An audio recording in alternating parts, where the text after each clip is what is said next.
Hello guys, నేను Tata AC trolley కొన్నా అని మీకు పోయిన వీడియోలో చెప్పిన కదా.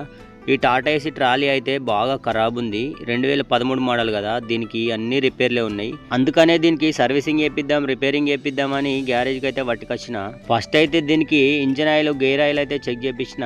ఇంజన్ ఆయిల్ చేంజ్ చేపించిన, మొత్తం డీజిల్ ఫిల్టర్లు, ఆయిల్ ఫిల్టరు అన్ని చేంజ్ చేసిండు. ఇంజన్ ఆయిల్ అయితే చేంజ్ చేసిన తర్వాత నెక్స్ట్ అన్ని చెక్ చేసిన తర్వాత దీనికి వీల్ బేరింగ్స్ అయితే పోయినాయి, బ్రేక్ ప్యాడ్లు అయితే పోయినాయి, అన్ని పోయినాయి అని చెప్పిండు. ఇవి కూడా అన్ని వేయించుకోవాలన్నాడు. ఇప్పటికే తడిసి మోపడవుతుందంటే ఇంకా ఇవన్నీ చెప్తుండేందని ఎందుకు కొనరా బాబు అనిపిస్తుంది. తర్వాత కట్టల కాడికి అయితే పోయినా, కట్టలు కూడా ఇరిగిపోయినాయి చూడుర్రి.